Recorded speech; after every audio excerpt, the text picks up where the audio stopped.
से हुआ, परंतु तीनों लोकों में तब हाहाकार मच गया जब प्रजापति दक्ष ने कलकल में एक यज्ञ का आयोजन किया।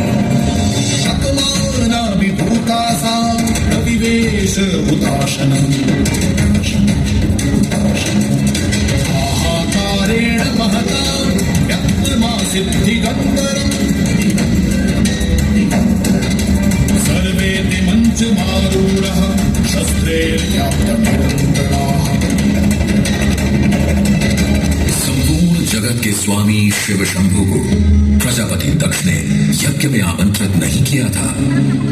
जब सती को यह ज्ञात हुआ तो वे स्वयं यज्ञ में सम्मिलित होने एवं अपने पिता से मिलने कनखल जा पहुंची। वहां उनके पिता प्रजापति दक्ष ने समस्त अतिथियों के समक्ष अपने दामाद शिव की निंदा की एवं अपनी पुत्री का तिरस्कार किया। देवी सती यह अपमान सह न पाई और क्रोधित हो उन्होंने अग्नि कुंड में कूदकर अपनी देह को त्याग दिया। सती की देह का वृत्तांत जानकर क्रोधित शिव ने प्रलयंकारी तांडव प्रारंभ किया।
श्री विष्णु ने अपने सुदर्शन चक्र से सती की दिव्य देह को 52 भागों में छिन्न कर दिया।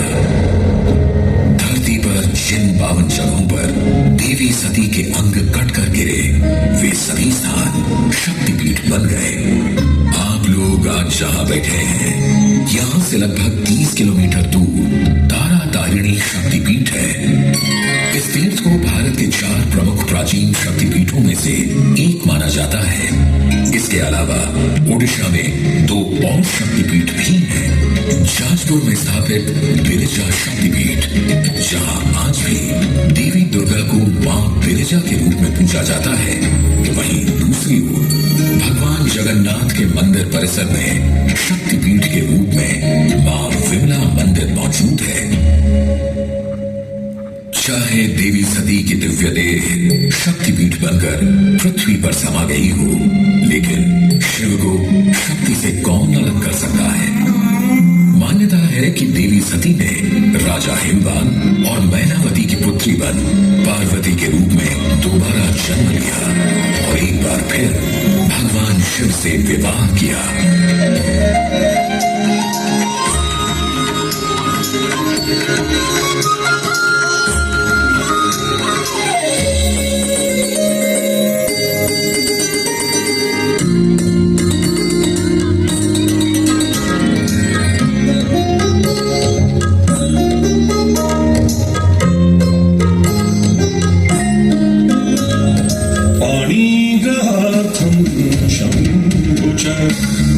युद्धं स्वमन्दिरम् त्वरितनैव वेदया अस्यामेव विचक्षणा पाणिग्रहार्थं शम्भु च आनयुद्धं स्वमन्दिरम्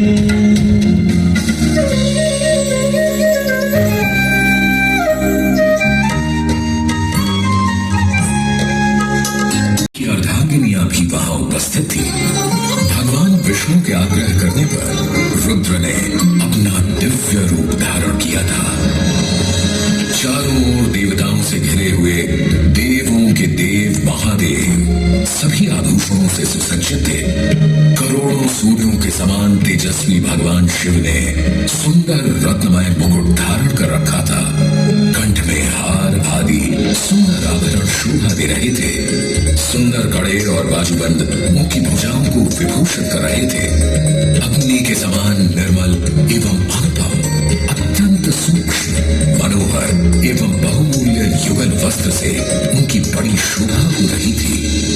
ऐसे मनोहर सुंदर गुणवान जमाता को अपने समक्ष देख हिमवान और मैनावती अपनी पुत्री के लिए अत्यंत प्रसन्न थे। श्रेष्ठ गंधर्व उनका यशगान करने लगे और अप्सराएं नृत्य करने लगी।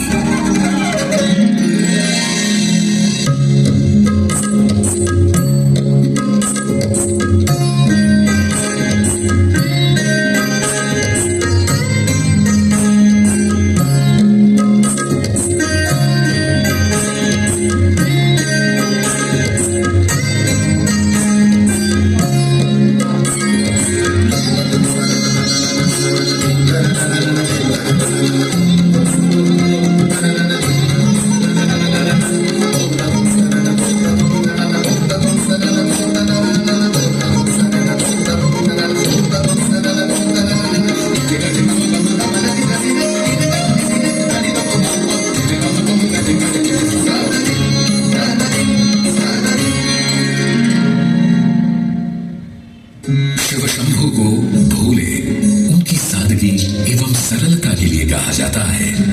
उनके लिए सभी भक्त एक समान है, फिर चाहे वे देवता हों या राक्षस। जहां रावण ने घोर तपस्या कर भगवान शिव से अनेक वरदान प्राप्त किए, तो वहीं उसी अहंकारी रावण का सर्वनाश करने हेतु श्री राम की आराधना को भी शिव ने स्वीकार किया। श्री राम ने शिव की पूजा अर्चना हेतु अनेक स्थानों पर शिवलिंग की स्थापना की, जिनमें से एक प्रमुख ज्योतिर्लिंग रामेश्वरम में स्थापित है। शिव की कृपा से इस ज्योतिर्लिंग का नाम श्री राम के ही नाम से शुरू होता है।